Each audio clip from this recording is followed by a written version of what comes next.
I think we can go ahead and start kicking things off. The number of people requesting to join the rate has diminished, so I think we're getting close.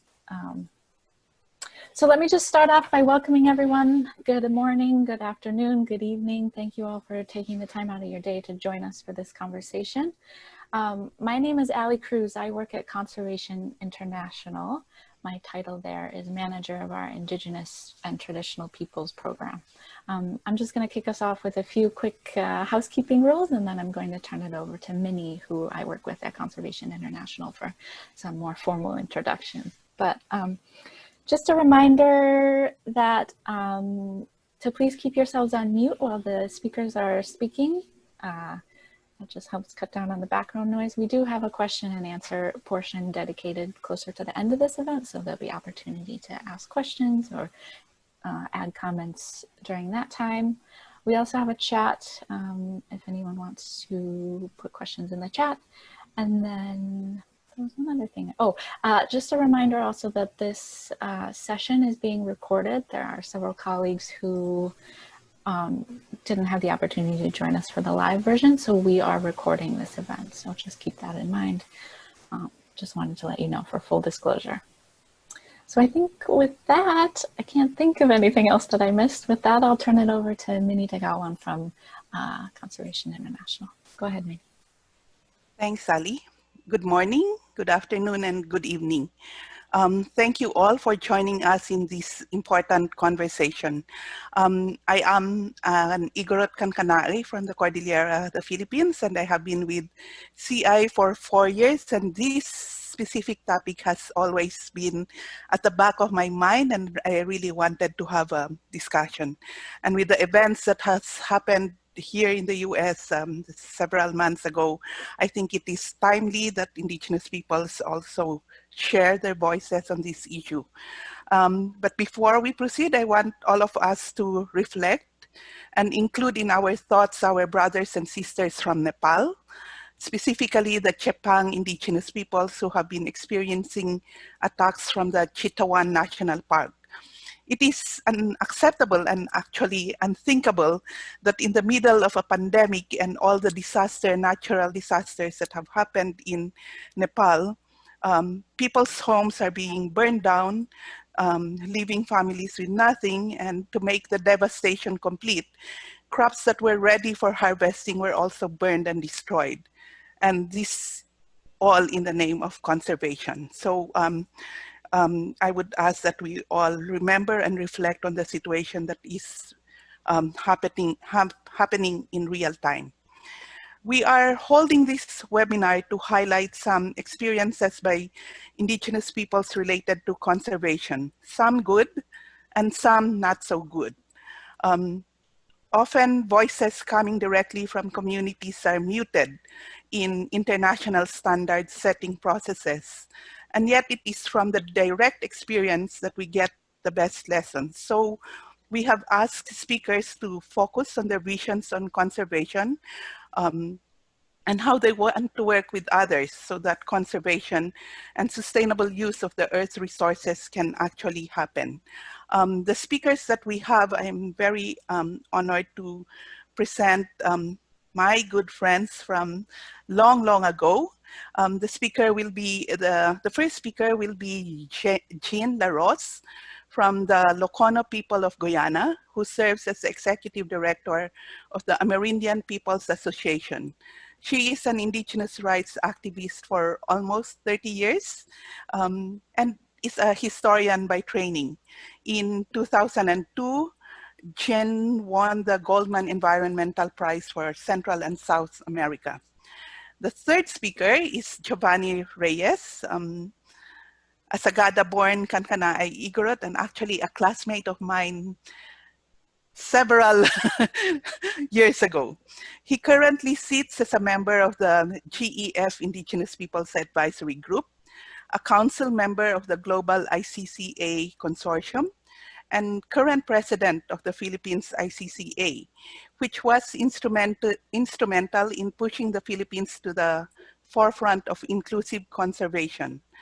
Jovan also serves as a member of the interim steering committee of the GEF Inclusive Conservation Initiative. Rodion is an Odege people, one of the small number of indigenous people from the Eastern Siberia community of the Russian Federation. Rodion has been an indigenous rights activist for many years and is currently a member of the UN Expert Mechanism on the Rights of Indigenous Peoples. He is the deputy co-chair of the facilitative working group on the local communities indigenous peoples platform on climate change, and also chairs the permanent indigenous peoples committee under the Forest Stewardship Council. Sine, who will be the second speaker, is an indigenous leader of the Amapondo people in Eastern Cape Province, South Africa, and is a deeply committed educator and social and environmental activist. He has spent many years fighting against imposed development while working to enable bottom-up locally induced human-scale development that benefits local people through a fully open and honest free prior informed consent process. Sine has received many threats on his life, and yet he continues to champion the rights of indigenous communities affected by extractive industries in South Africa. Ghazali, who very graciously agreed to co-moderate this panel, is an idealist and an indigenous to the Alifuro people of Maluku in the Pacific. He serves as advisor and representative to the UN for the Alifuro Council. Ghazali is also known as the host of the How to Indigenous Governance and Diplomacy for the Now webinar series, where he brings together and documents ideas on international law and indigenous rights to inspire and empower indigenous people. So as you can see, the panel of speakers that we have are really grounded from community experiences. So without further ado, I turn over the mic to Ghazali. Thank you. Well, thank you so much, Minnie, for kicking this off, Ali, as well. As most of you probably do not know me, so I will try to talk as less as possible because the most important part are the introductions of our distinguished guests, of course. Just to bring it back a little bit on what the objective is of this webinar, in discussions related to conservation planning and development, the voices of indigenous peoples from the communities impacted by conservation organization-led efforts are not engaged from outset or often missing. The diversity of experiences of indigenous peoples who are grounded in their communities need to be continuously highlighted and incorporated into discussions. This webinar that you are participating in aims to bring together representatives from indigenous communities who have experienced conservation projects and to discuss their experiences and share insights on how to improve collaboration. It will serve as a forum where indigenous peoples can articulate their visions of conservation and how they want to work with others in ensuring the conservation and sustainable use of the Earth's resources. We can already see there's like a lot of people very interested in this webinar. So definitely thank you so much for that. Jumping right into the first guest, as Minnie already said, Jean Larose from the Amerindian Peoples Association from Guyana. Jean, please, you have the floor. Thank you, and good morning, everyone. It's morning where I'm from. As Minnie pointed out, I'm Locono, and I'm from Northern Guyana. We are neighbors with Suriname, Brazil, and Venezuela, and we also share the Atlantic coast.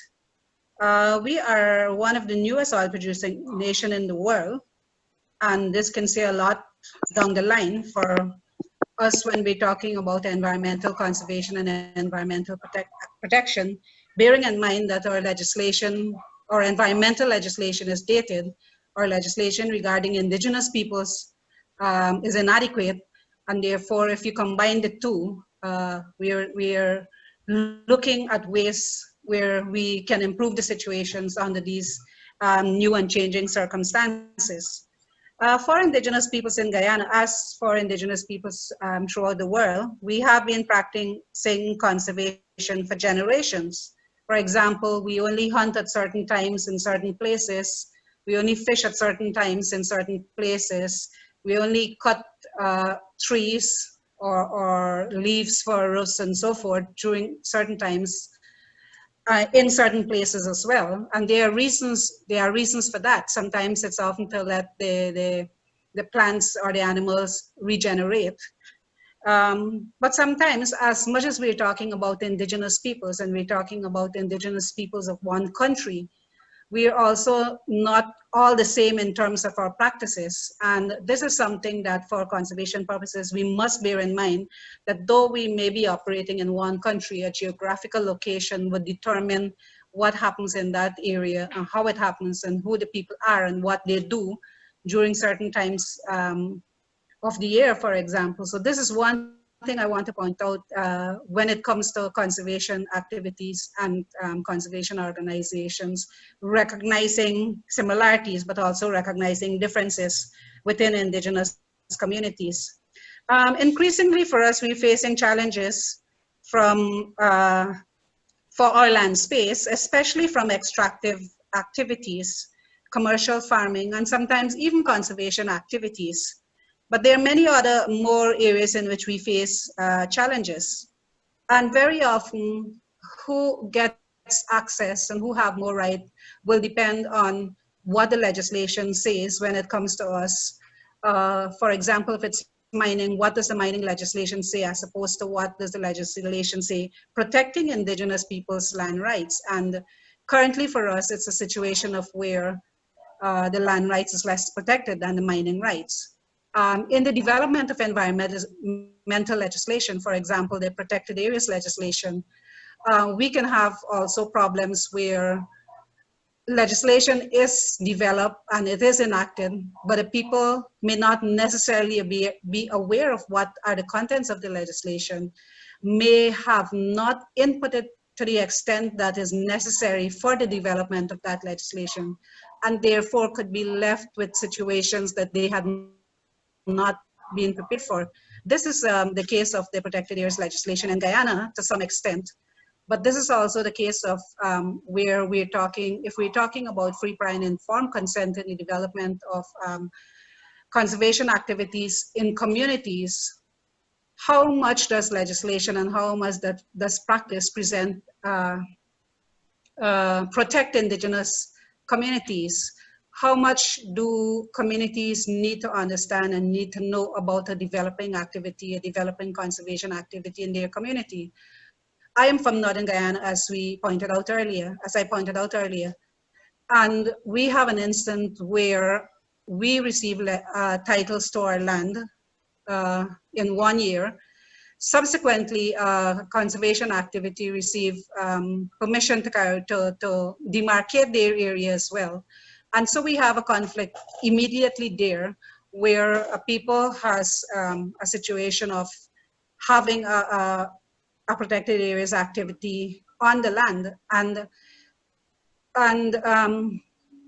situations have not been worked out for co-management, for co-ownership, for whatever happens on those lands. So while you may have legislation sometimes, and it's good for indigenous people, and indigenous people must participate in legislative development, sometimes as well, hand in hand with legislation is also how are procedures taking place, how are indigenous peoples participating in the development of the establishment of conservation areas. Is it enough? Are their rights to free, prior, and informed consent being respected? Have they been given enough time in the development of those activities? I spoke about my community there. In another area, we have Kaieteur National Park, which is also a protected area. And in that area, we have the Patamona people living. And they themselves have found themselves in conflict with conservation activities simply because they were operating, the state was operating on dated legislation, and the state was also operating on not talking with the people of that area. And then you have Protected Areas Commission coming in with their mandate, not having enough conversations with the people as well. So it's clashes and it's differences from different angles, and the result can be the most impactful on the people of those areas. So that is something that I want to bring in terms of the development of protected areas and conservation activities and the challenge for the same space of land by indigenous peoples, by extractive activities, by conservation activities as well. One of the experience we've had in Guyana is that sometimes there is not enough support for legislative reform or for legislative, new legislative enactment by conservation organizations as well. Whether it's not knowing enough about the subject matter and why indigenous people need support, or whether it's deliberate and not wanting to understand, I can't say. But sometimes we do find that there is that bit of clash in not understanding and not supporting. And perhaps in supporting, and both groups, the indigenous peoples and the conservationists, come to an agreement as to how we move forward, that would work better in the interests of all rather than going with what is already established. Because sometimes legislation, like I said, is old and doesn't protect certain things. The other thing I've found too is that very often there is a lot more conversations between some organizations and the government at a more technical and a higher level. And when it comes to the indigenous communities, that does not translate into the same discussions, into the same language, and into the same recognition of the issues. And therefore, you may have one conversation going with the government and a different one going on with the community, and the result could be negative as well. Not always, but it could be negative. We have had examples of that happening, and I think there is need for a lot more support by conservation organizations in understanding indigenous people's way of life. And then if they're having conversations outside of the communities with governments and so forth, have conversations that bring to fore that experience and that knowledge as well. For us, we feel the need for, especially in the case of Guyana. I am from the coastal Guyana. We depend on the sea for fishing and the rivers close by as well, but mostly on the sea for fishing, for crabbing and so forth. And with Guyana going into oil extraction, the possibility of negative implications on the environment are many. How do we work out relationships between such companies and between organizations that may be looking or may want to look at activities taking place in those areas? Can we speak the same language? For us, what is important is a lot of space to build capacity, to understand when we meet with governments, what are we talking, to when we meet with the extractive sector, what are we talking, what are the systems in place to cushion impacts, to cushion negative effects of different activities. And if they are not, how do we push or how do we promote having such systems in place? I think conservation organizations can help us in that regard, can help to enhance, can help to build the capacity of indigenous communities in that way. First, by understanding what the needs are of the communities, understanding where they would like to go in certain cases, and then taking those to the other level, or supporting when indigenous communities may have meetings or may present positions to certain governments or to certain companies and so forth. Support in that regard by helping to build the capacity, by providing necessary information, by even helping in confidence building. But very often our communities lack information. If an extractive activity is taking place, very often we don't know what's happening until you see the activity taking place. And in the case of Guyana, with the petroleum industry, much of the activities have been shrouded in a lot of secrecy, and there is not much information out there. We've recently had a change in government, and we had one of the most protracted elections period, from having voted on the 2nd of March, only on the 2nd of August did we have the result of that election. So it was contested very bitterly, and our feeling is oil played a major role in the results of the election taking so long. But what happens in all of this when it comes to Indigenous peoples and participation in decision making for in the case of the national life of Indigenous peoples? What happens when it comes to extractive activities taking place on our lands or close to our lands? How are we protected legislatively? While these are issues that Indigenous communities will push for themselves, there is need for a lot of support. We have, and I must say, we have experienced situations where there were cases where organizations may have been not so engaged in listening to the situations in the community, carrying out consultations within very short space of time. And to some extent, we've moved from that to organizations being a bit more receptive to the Indigenous communities for listening and understanding what their positions are and what they would present. But it is my feeling, and is the feeling of our organization, that we still have some way to go. We still have some way to go for the communities to really be empowered, and for the communities to really stamp on the national life their way of conservation, and how can there be a merging of their way of conservation and the more stereotypic way, I can't find the correct term right now, of merging conservation activities with our more traditional forms of activities. And then of course protections for our way of life, and those are very important for us. We are experiencing COVID at the moment in Guyana, as in the rest of the world, but our Indigenous communities have been the last to be affected. So coastal Guyana and central Guyana, the capital, first got the impact of COVID-19. Now our communities are being hit. And I think what has come out very importantly in this situation here is the importance of reverting to what the forests provide in terms of the healing plants and so forth, especially the plants. My community was the hotspot for COVID infections for a while.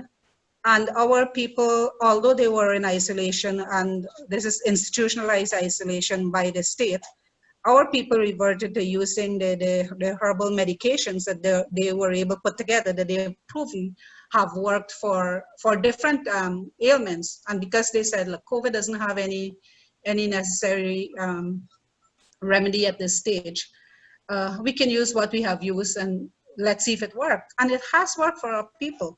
And therefore, that comes back for us to the importance of having the trees standing, of having our plants there, of keeping them intact, of people understanding the value of the plants, and of ensuring that they are protected as well, and ensuring that there is as much support for the protection of our ways of life, which in turn translate into protection of the forest, which in turn translate into protection of the biodiversity of the areas. And I think this can all work out if we do certain things. And I do have some recommendations based on some of the things I just said there. For example, in competing for different land areas, our suggestion would be, let's not compete for the same areas. Let's have discussions.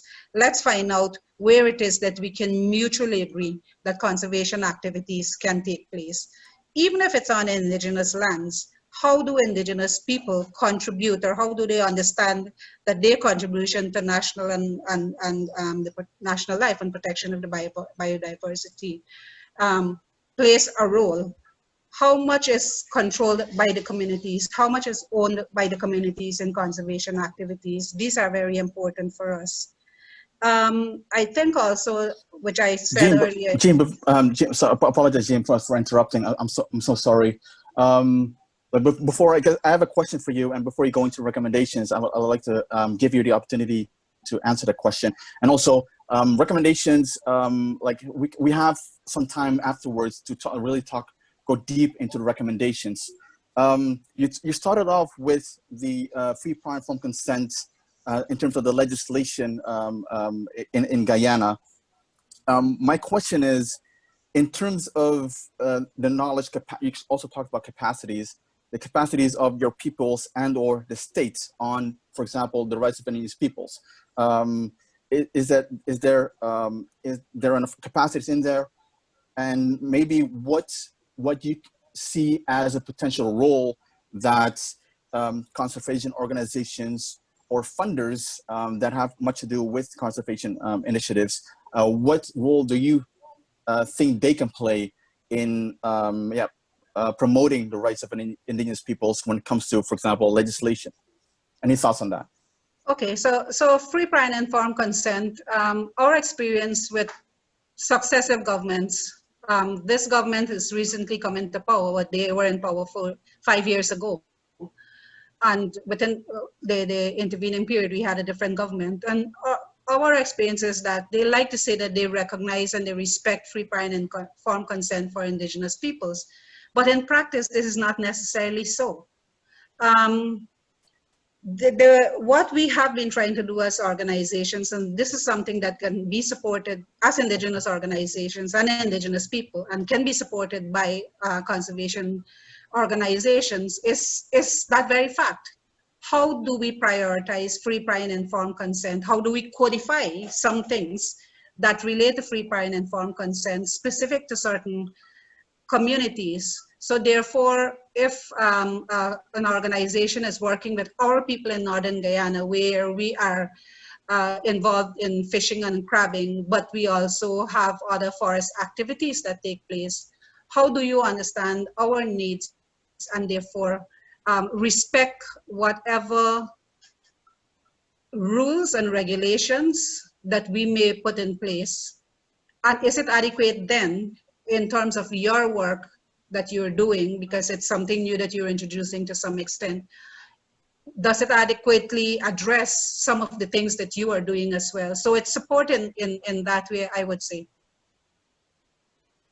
Thank you so much, Jane, for your initial presentation. I think we can go deeper after all the presentations. I think it's best to keep that flow. Thank you so much for your presentation. Sine, welcome all the way from South Africa. I think it's good afternoon over there. Yeah, if you, no, I'm not going to ask any questions. Please continue with, your contribution to this webinar. And I respectfully remind you that we have 5 minutes per speaker. Sine, go ahead.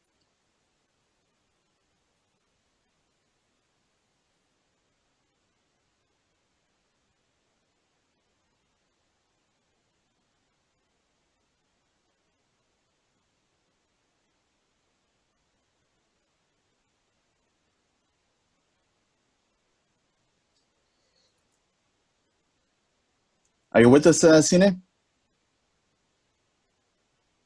All right. Well, we'll go back to Sine in a bit. So let's go from South Africa to Asia. Giovanni Reyes from the Indigenous Communities Conserved Areas ICCA, based out of Philippines. Giovanni, you have the floor. Thank you very much, and I thank the organizers for the invitation and opportunity to amplify our experience and shared challenges. This comes also with the salute to all Indigenous peoples worldwide for the recent celebration of World Indigenous Peoples Day, which in many ways for us affirms the affinity of Indigenous peoples' culture with the natural environment.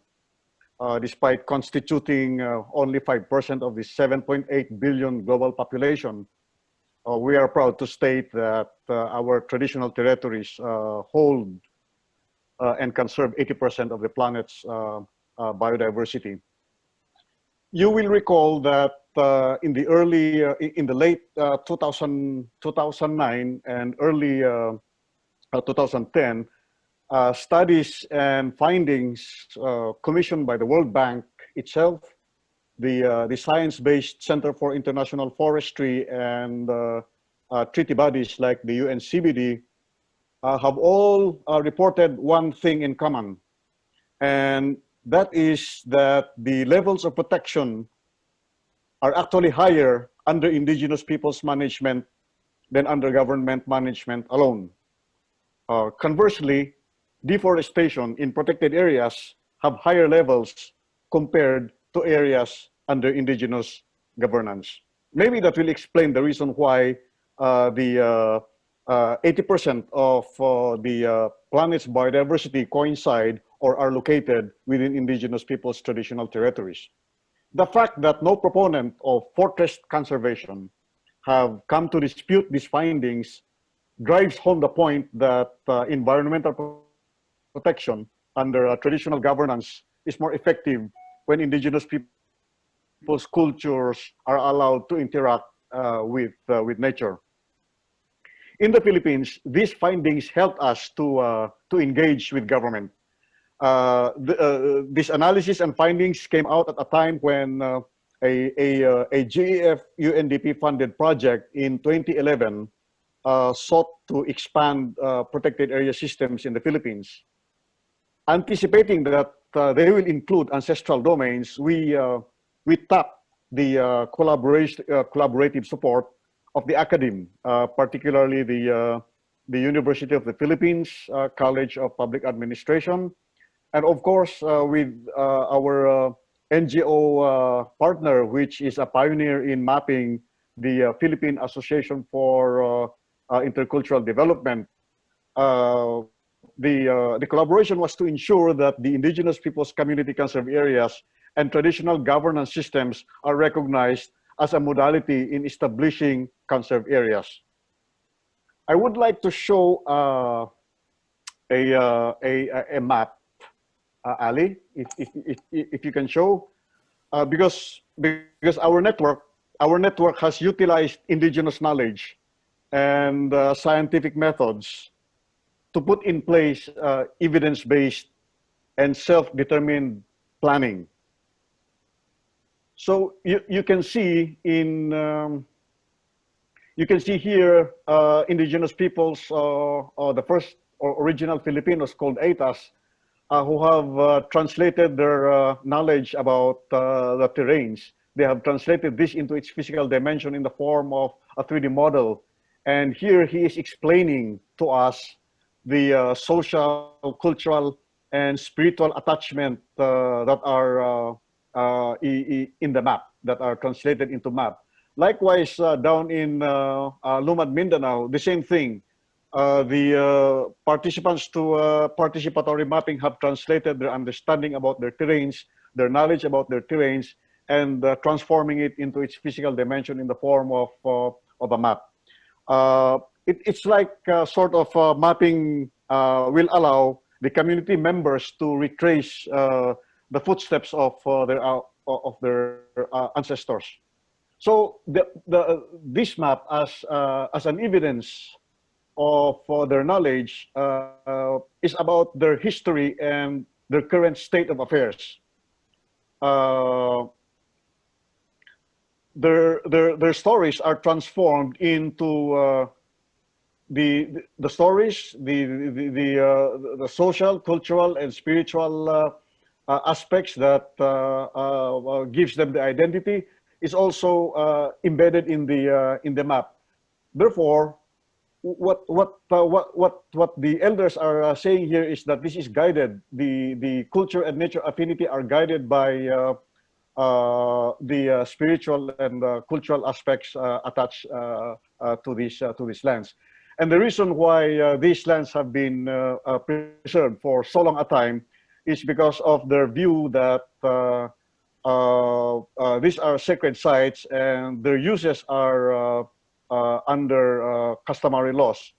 So if there are protected areas declared in places where it overlaps with ancestral domains, it is our view that indigenous peoples in these areas should be allowed to govern the overlap areas between protected areas and ancestral domains.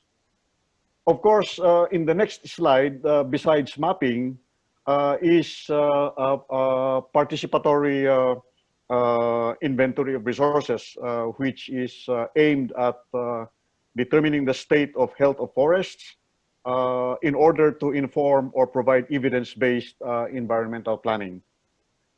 There's also the third slide that shows the scientific method of transecting.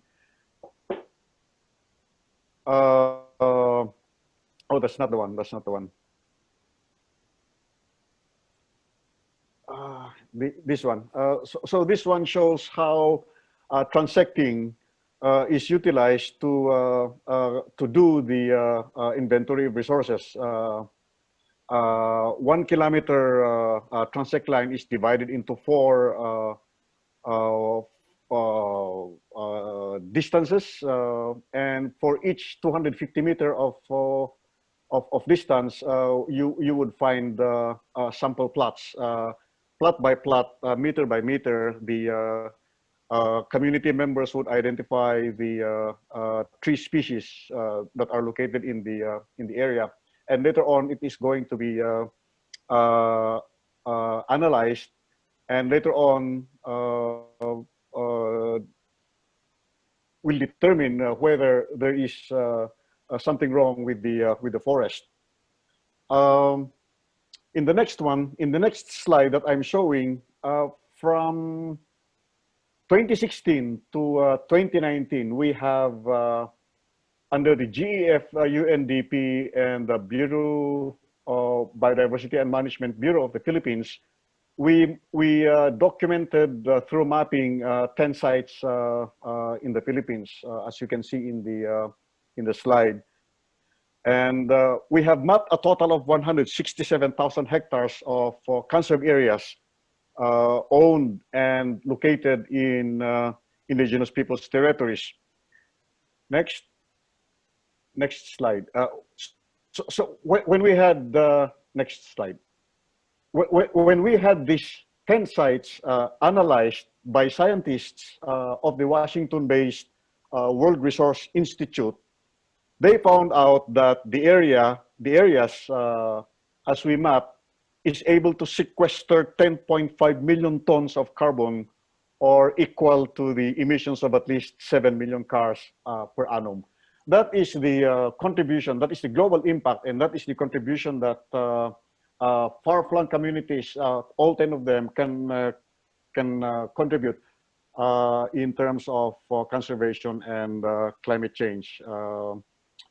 I can accept any questions after this. Thank you very much. Thank you so much, very much for your comprehensive presentation, Giovanni. It's very, very interesting, and I hope that we can go deeper into that after the next presentation, which will be from a very good friend of mine, Rodion Soljanjiga. Rodion, spasiba for being with us, Privet, and unfortunately, you also have 5 minutes, but I know that you will always make the best of it. Rodion, please.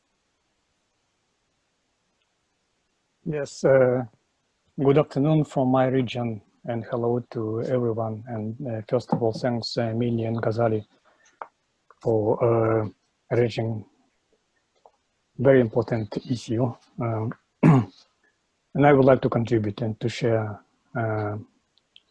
my view based on my experience and knowledge. And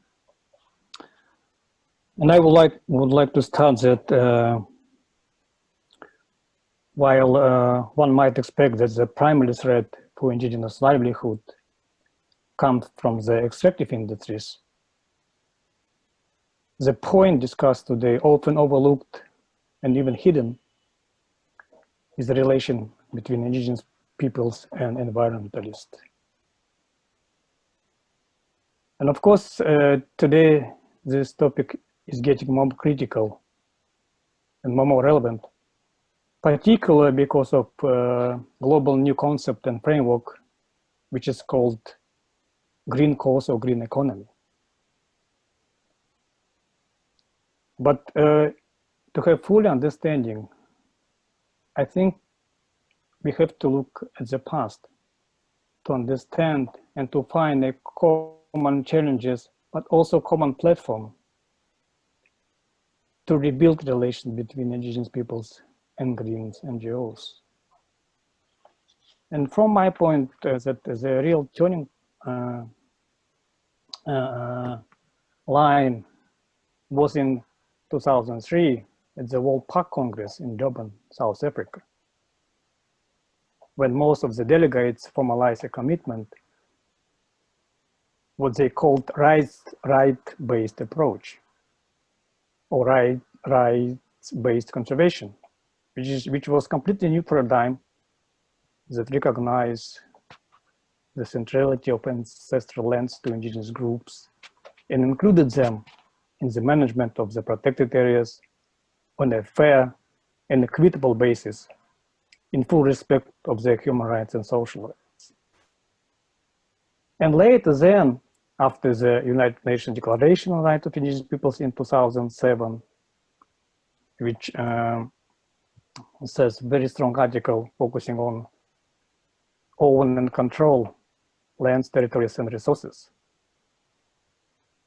And then after 2015, Paris Agreement and Sustainable Development Goals in 2030, completely to have a global international focus on the transition from traditional economy to green economy. And so far, we are having a completely new paradigm and completely new global framework. And indigenous peoples and conservation organization should build a new relation in order to move forward together. Because from global point, the concept of green economy so far gained a very huge popularity in relations to several crises of the last decade. It's first of all climate change and biodiversity loss, and fuel, food, water, and many, many others. And in its simplest expression, a green economy sounds like a low carbon, which sounds of course great and provide a lot of support and declaration and many, many other things. But if you look from the indigenous people perspective, the green economy still produced a broad debate. And in many parts of the indigenous world met a strong resistance. Even in some places, it could be interpreted as a green colonialism, which is also true. Because even it's a well-intentioned in scope, the concept of nature as market capital is in direct conflict with the worldviews of indigenous peoples who understand themselves as inseparable from nature, as stewards and caretakers with responsibility to protect the environment. So as a result, in many parts of the world, still indigenous leaders and communities affected by green economy. In particular, of course, concern is related to the conservation policy and the so-called protected areas that the previous speakers also talked about. And today, the protected areas take up more than 50% of the Earth's land surface. It's area twice the size of Canada. It's a huge territory.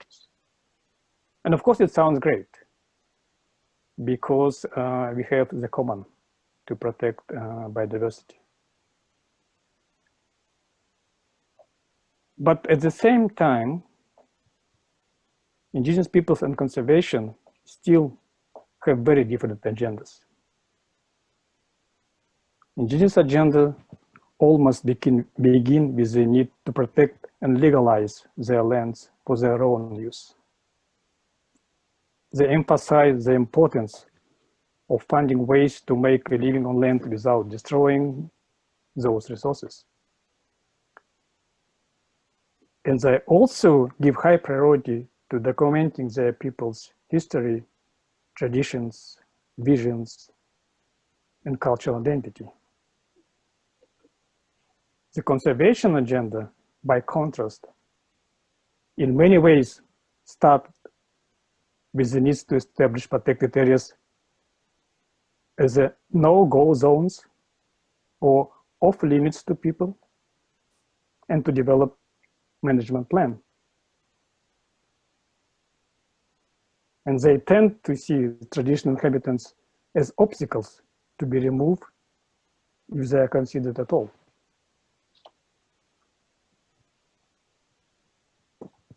So this model, based on this trade-off, has resulted in many social conflict and many brutal violations of human rights of indigenous peoples.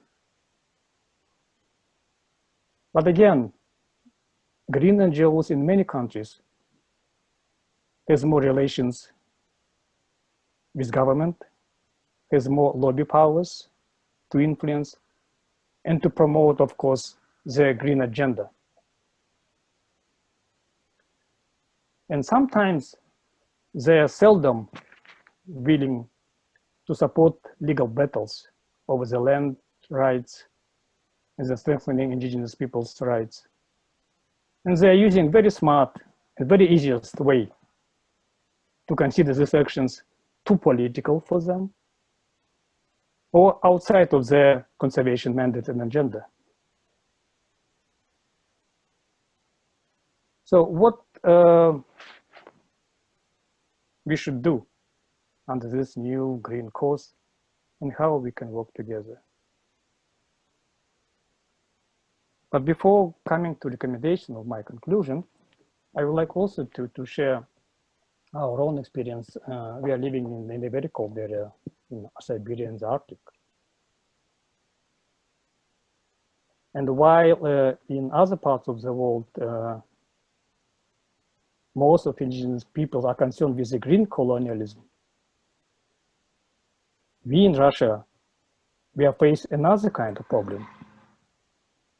It's a race for resource development, coupled with policy of environmentalism or decolonization, ecologization.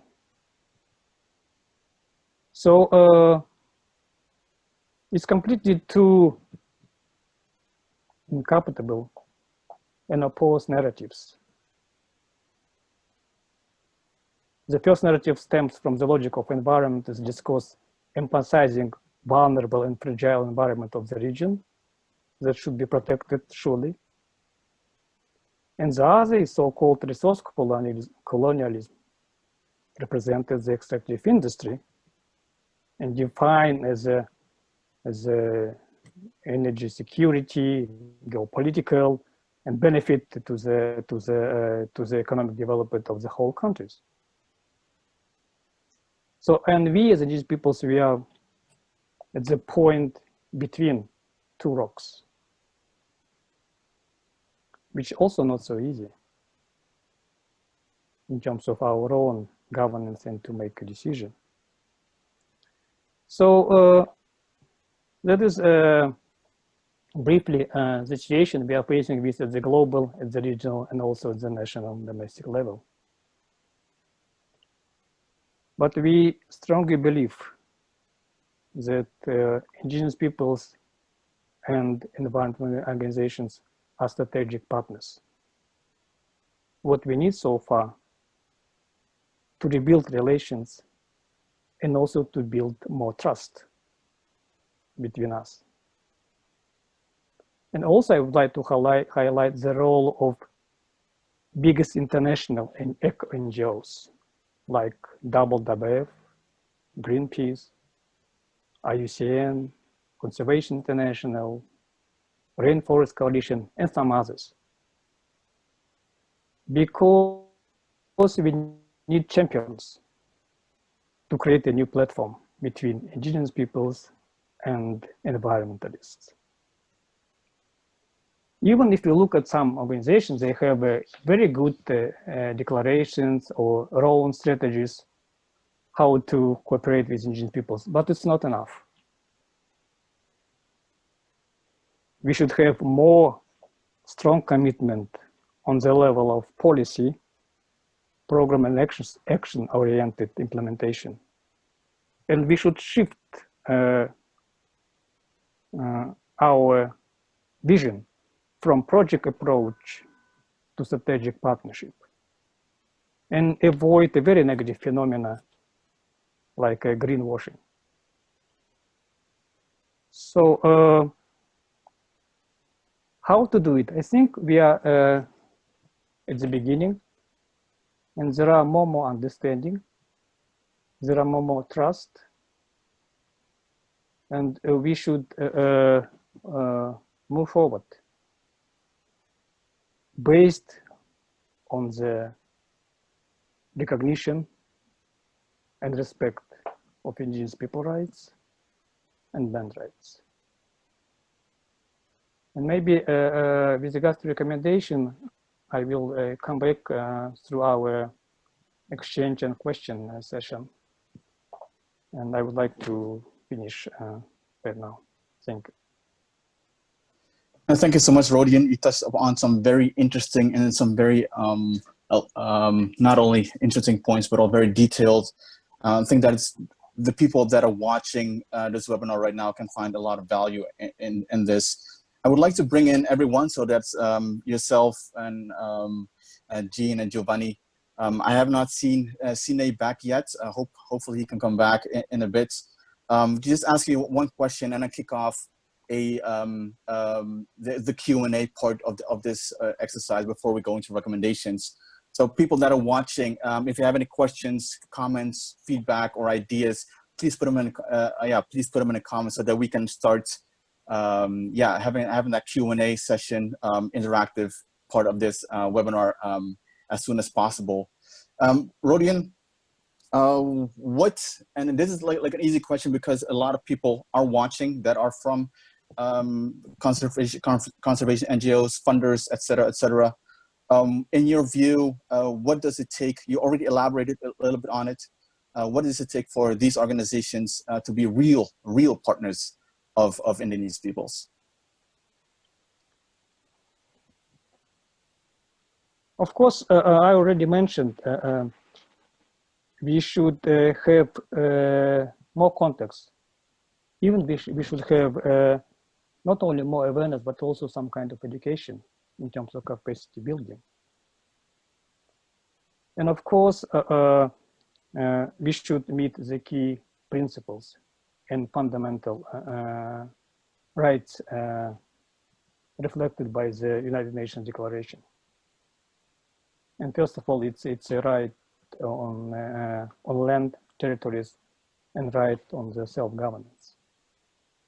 And again, we are partners because under this global crisis, climatic and many others, even pandemic crisis, more understanding between two oppositions, I mean, extractive industry lobby and environmental lobby. And I believe two of them, they are looking very attentively at indigenous peoples. And our task to create more and stronger alliance with the environmental organization in order to promote and protect lands for the common future, not only for our young generation, but for the common future and planet. That is, I think, indigenous people's main message to the environmental NGOs. Thank you so much, Rodion. Giovanni, Jean, any additional supplemental thoughts on that? Well, Giovanni, please. Yes, thank you. It is absolutely necessary that if ambitious nature protection targets are to be reached, conservation groups and instrumentalities have to align and become parallel to or to act as co-equal with indigenous people's intelligence. Because I had said a while ago, the findings have shown that when you compare the biodiversity levels of protected area systems, the indigenous peoples community conserved areas have higher biodiversity levels when compared to those that are managed by conservation groups and nation states. We have always been in the position that when we collaborate with conservation groups, NGOs, and entities of the state, we see we see our role still. We see the role of indigenous peoples as having the and retaining the decision-making aspects, while support groups like conservation groups and civil society can provide technical and facilitate support for training, for example. It is for indigenous people communities that will identify the kind of trainings that they need. So if it depends on the circumstances on the ground, but that had to be identified by them. Thank you so much, Giovanni. Jean, any thoughts on this as well? Yeah, well, just I agree with the points made by the other panelists. It's important to have real partnerships, have discussions, understanding. I did say that to start with, that you must have conversations to understand the people's way of life and move in that direction or from that direction too. So partnerships is important in that regard. Thank you so much, Jean. I heard that Sine is back, but on a different account. So Sine, unfortunately, we lost you somewhere during the webinar. So please, because you're one of the panelists, of course, if you could join us with your 5-minute presentation.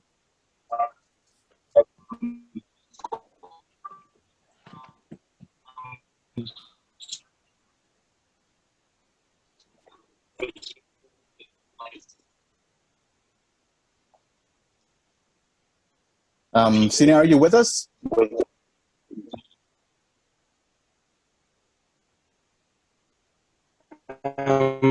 Yes, thank you very much. Yes, I'm back here. Yes,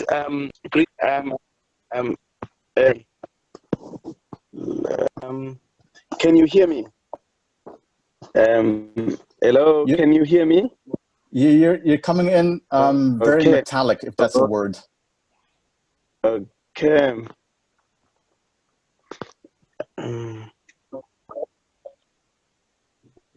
Okay, it's I wonder. I should. Okay, does it get any better? Yeah, it's better. Go ahead. Okay. All right. Thank you very much. Greetings to everyone. As Elias Zukulu and from Ponoland along the East Coast and from the Amampondo indigenous people. I think without much further ado, let me delve directly into what I'd like to share with you. You see, if we're looking at the conservation within the territories of the indigenous people, we all know the bad history of conservation with the forced removals, with the forced relocations that have happened in indigenous territories. And also we know that initially when the conservation came into being, it wasn't what we are witnessing now. It was mainly for entertainment, to create hunting grounds for the elite and all of that. But of course, we are out of that past now. Most, if not all, of the conservation organizations that were set up for that purpose have now transformed and are now serving the conservation purposes. But we are far from transforming conservation and to make it relevant to the indigenous people. we must remember that indigenous people are occupying what we refer to as biodiversity hotspots. So majority of biodiversity hotspots, which are the areas of very high biodiversity, but of course that are impacted, are mainly in the indigenous people's territories. And so therefore it is very critical that we are able to bring in the indigenous people. We also, part of what we know is that the indigenous people, they are dependent on the natural environment for livelihood, for everything. For instance, often we say we do not live on the land. As indigenous people, we live in the land. We are born of the land and we live within, and when we and our livelihood, the very source of livelihood comes from the land. So the land is bigger than us because the land gives birth to us, the land feeds us, the land protects us. So we live within the land, and the land, it is more than life. It's more like the mother to us. It therefore becomes very critical that indigenous people within their territories, they are part of, and they are engaged, and they own the conservation which happens within their land. The indigenous people, like all of us, they are dependent on the ecosystem goods and services that come from that land. And it is therefore very important that when we conserve nature, so and for the conservation that happens there has got to recognize that, and if the indigenous people, they are engaged in a fairly, not just in an FPIC, free prior informed consent, but actually helping them to own and to see the value of conservation, and helping them and building their capacity so that they are able to do the conservation themselves. That is the implementation, the monitoring of that conservation.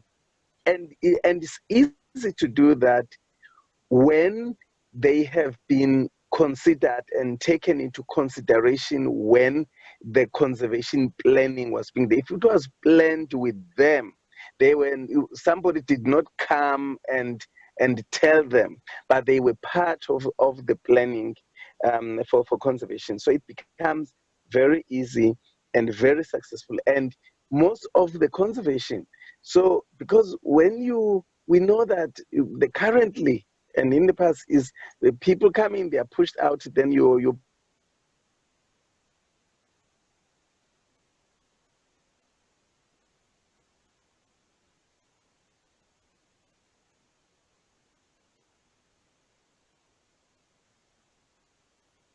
Are you still with us, Sine? I think, at least from my side, I lost audio.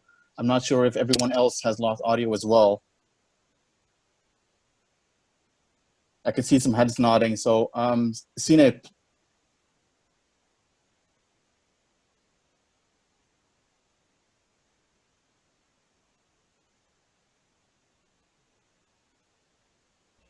Ghazali, I think we just lost Sine, so maybe we can go on to the question and answer and Sure, additional yes. questions. And if he joins again, he can take the floor. 100%. At least we had the opportunity to listen to Sine for a brief couple of minutes. I would like now to give the opportunity to everyone to ask questions. I already see some questions coming in the chat. So very, very thankful for that. If you would like to read it yourself so that the panelists can answer that, if you would prefer that, that's fine. We have a question coming from Peter Seligman and Raja Devashish Roy. And Heather Engman, as well as Sarah Wyatt. So let's start with Peter. Would you like to provide some context and ask your question to the panel?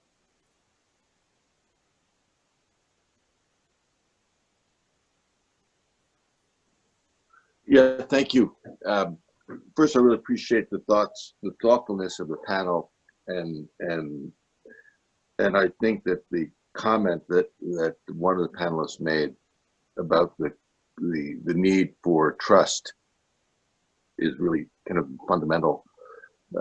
Is fundamental to this, and I guess my question is, from the perspective of building trust, do the panelists think that the kind of the foundation for a partnership between conservation community and indigenous peoples must be built on a shared commitment that indigenous peoples need to, number one, conservation community needs to uphold and support the rights of indigenous peoples to their territories and to self-governance, and that actually is it's not about conservation, it's about social justice and human rights. And is that the entry point that needs to be shared? Thank you so much, Peter, for providing context and also asking a question. Giovanni, Jean, or Rodion, or Sine, if you're still with us, any thoughts on Peter's question? Yes. Giovanni, go ahead, please. Yeah. I think that the basis of building trust would be the respect for the time immemorial possession of indigenous peoples over their territories. That's first. And second, of course, the belief that keeping indigenous peoples out purportedly because they use natural resources in irrational and destructive ways, and they're blamed for biodiversity loss, must be shifted away from the minds of those who have been into or part of or partially with or in alignment with fortress conservation, because it has been described already as an idea that is intellectually flawed and does not fit into the thinking and cultural values and environmental values of indigenous peoples. In other words, as I mentioned a while ago, if we are to reach targets, I think conservation groups must first acknowledge the rights of indigenous peoples to their lands and support the need for reclaiming lost territories due to protected areas. Thank you so much, Giovanni. Also knowing that we have a little bit more time, well, a little bit time left, so I'll try to do it as fast as possible to provide value for everyone. So I'll read out the questions, and then Rodion, Giovanni, and Jean, and Sine, if you're still with us, you can share your thoughts on the questions. Heather, and I'm going to do it verbatim. Heather asked, I'm happy to hear that this is the first of many of these discussions. I feel it will be interesting to have the opportunity to talk about paradigm shifts within conservation environmental organizations. How may we all come in service to the whole as nature? We as human beings are just one small part of a very much larger whole, and we must listen in a much larger way. And then Devashish asked, he would like to ask a question on how to monitor, in his context, Bangladesh government's mismanagement of the protected areas, which are mostly located in these people's territories. I don't know what PAs are expanding, but neither wildlife nor plant life is thriving while Indigenous peoples are being ejected from the lands. So any thoughts on monitoring countries' management of protected areas? And then Sarah asked, the timelines of NGOs and international organizations want to move more quickly and get money out of people, and Indigenous peoples often do not align. What approaches or strategies have you seen out there that help bridge the gap? I'm sorry to do it like this way. Giovanni, Rodian, Jean, any thoughts? And you can read the questions in the chat as well. Any thoughts on either of these questions? I'd like to talk a little bit about the monitoring aspects. In my experience here in Guyana and working with our indigenous communities, we have the capacity to monitor our own lands. We, of course, know when we are not doing things right with our own land. And we, of course, know when others are not doing right with our own lands. And what we have been attempting to do is, instead of having state-imposed monitoring systems, we work out our own systems, so tried and tested systems as well, but we work out our own systems, which our communities understand, and which also comes in from the human rights standpoint. And I want to really stress the importance of the environment and the land, the connection between human being and the environment and the land. And that is important for us when it comes to monitoring for our own interests, our own preservation, and so we can do that, and we can in fact inform and teach the state and teach state agencies how they can approach systems within our own communities. Thank you so much, Jean, for answering Devashis's question. Rodian, Giovanni, any additional thoughts on that particular question, or you would like to elaborate more on a different question or talk about something that you have not talked about before? Well, the aspect of mismanagement of protected areas, I mean, I'm not surprised that protected areas are mismanaged by governments, but if you compare the management, the traditional management systems of indigenous peoples, we do not see any the species and the plant and animals are thriving. They have their own time for hunting. They have their own time for planting season, and the way we can perhaps monitor the mismanagement of protected areas is to of course, one way is to engage with government, albeit critical engagement, active participation, but critical engagement, and try to participate in all aspects that matter in terms of decisions that have an effect on territories that have been overlapped by protected area systems. Thank you so much, Giovanni, for that. Anyone else, Rodian? Yes, please. Yes, thanks, Ghazali. Yes, I would like also to provide some kind of my thoughts and contribution, partially to respond, but in general also to cover more substantial points, because from our point, ownership, governance, and management over the land, this is a core issue. How the indigenous peoples should keep their own identity, their own power, and their own vision for their own development. And in Russia, last years, we came to some bigger players like WWF to the new approach, which we called co-management, particularly under the new protected areas establishment.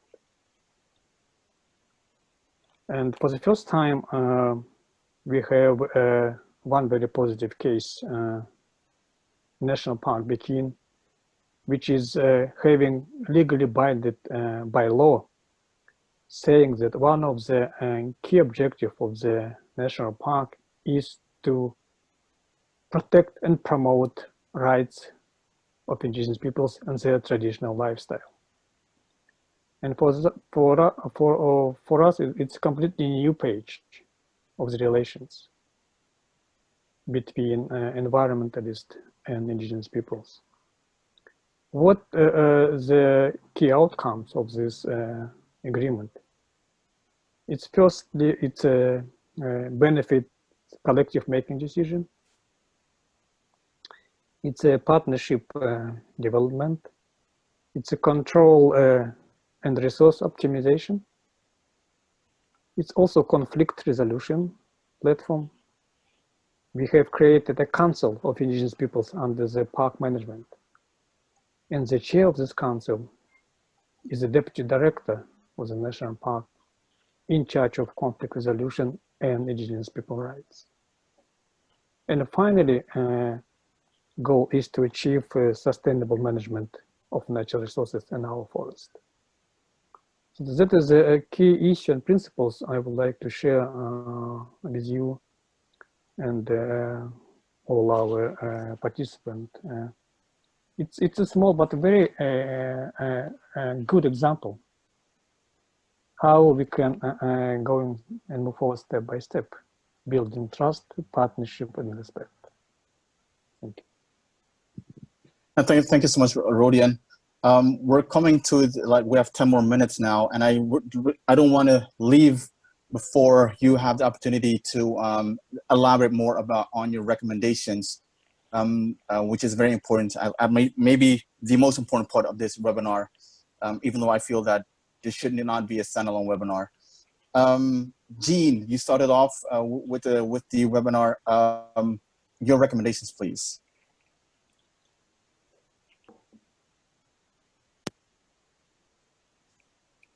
Sorry, Jean, you're still on mute. Sorry. Yeah, one of the recommendations is supporting indigenous people's rights to land, and I think that was mentioned earlier because of sometimes the competition scene for that space of land. Supporting indigenous peoples in terms of the extractive sector and their destructive activities on the land is making public statements supporting indigenous peoples, or independently making statements in relation to those negative impacts of extractive industries. Do not compete for funding. So enable indigenous people to be able to access environmental funding on the same level, or be very transparent when it comes to accessing funding on behalf of indigenous communities.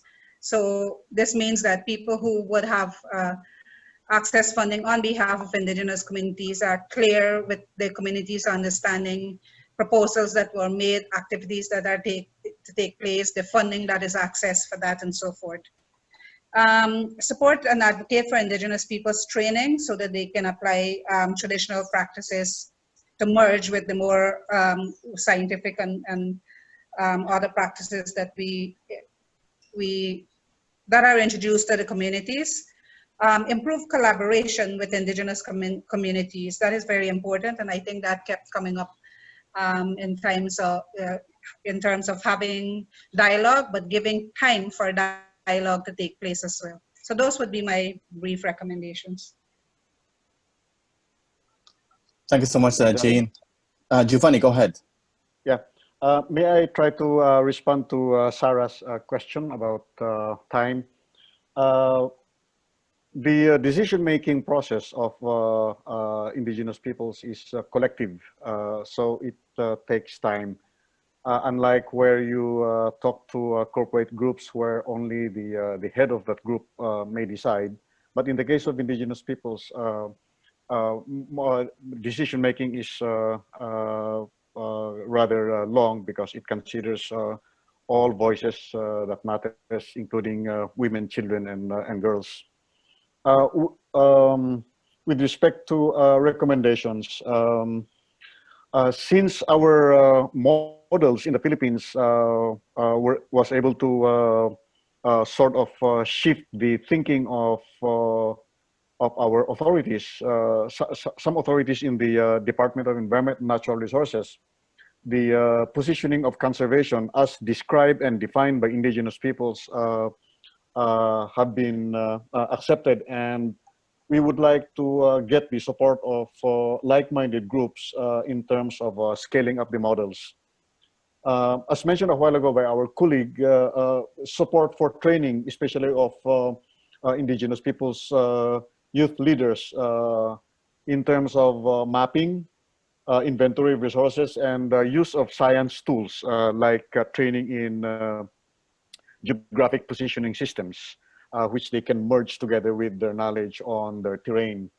And of course, in the context of pandemic, we would like to support get the support to establish the interconnectivity between leaders among different tribes, so as to monitor what is going on the ground, especially now that the free and prior informed consent is impossible to conduct at a time when social distancing is the rule, and this is being taken advantage of by certain entities to intrude into these territories. So these are my initial thoughts on recommendations. Thank you so much, Giovanni. Rodian, your recommendations, please. Yes, thanks, Ghazali. In my previous talks, I already expressed some kind of ideas and recommendation based on our regional, local, and also international experience. But my final recommendation is that maybe it related to IUCN and others big international greens to host a global international conference between indigenous peoples and conservation organization, focusing on different issues like green economy or green colonialism, what is FPIC, and also invite UNEP, because today it's a very big issue. It's environmental defenders killing and other challenges. So, and also to bring negative and best practices. So I think it will provide a new global venue to strengthen both positions and to elaborate more and to find a right way and also a right framework where we can cooperate and strengthen each other. Thank you. Thank you so much, Rodian, and thank you all the panelists for being so concise, but also very elaborate at the same time with your answers and your thoughts. Minnie, Rodian ended with a global international conference between Indigenous peoples and conservation organizations. I think you started it. You're on mute, Minnie. Yes, thank you so much, Ghazali, for taking on this task of facilitating and moderating this panel. And to all the others, and I apologize that there were some questions that we were not able to address, but I also want to say that this is the start of a conversation.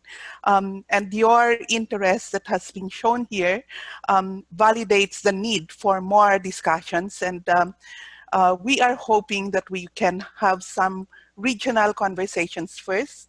As you can see, it's very difficult to be inclusive. We really wanted Sine and somebody else from the Americas to join, but maybe that's the next step, is to have regional discussions on these issues, because as you have all said, this is a very important and really very much related to our life struggles. On the very specific question of Dev, unfortunately, we really structured this to have more looking at the local level, and then maybe as suggested after the regional ones, we can have an international dialogue wherein all of these international processes can be brought into question, and we can see whether we can ask these very specific questions. There was also a very interesting insight from Christina about it seems that conservation organizations and indigenous peoples are agreeing on principles on how we look at the environment, but where is it failing? It is in the implementation. And I know this for a fact that the conservation organizations have very good policies that are written, that are published, and they often say that they stand in solidarity with indigenous peoples. But where is the gap? Why is it that there are policies, but we still have these issues that are coming up? So that is something that needs to be ironed out, the issue of trust building. Trust building cannot happen without accountability, and conservation organizations have to take responsibility of the errors that they have done in the past, and they have to accept that they did. And also, indigenous peoples have to assert their voices in these spaces. Too often we have allowed outsiders to come and define what is good for our communities. And I think we need to strengthen our voices to reclaim our agency over our lands and resources. So it's really unfortunate. We allotted an hour and a half, but there is really a lot of interest in the subject matter. So if there are people willing and interested to organize, co-organize with us the regional dialogues, please send us a note to Ali and to myself. Maybe Ali can put on the chat box our email addresses so they can get in touch. But we do look forward, and really, really thank you to all the speakers and to everyone who has taken the time to be with us. And again, apologies for those who have questions that we couldn't get to. And also a big apology to Sine. He has a very, very good story to tell, and maybe we can have that in the regional discussion. And thank you, Ghazali. Thank you. So thank you very much, and see you at the next webinar. Thank you. Thank you. Thank you. Thank you. Bye. Thank you. Bye-bye.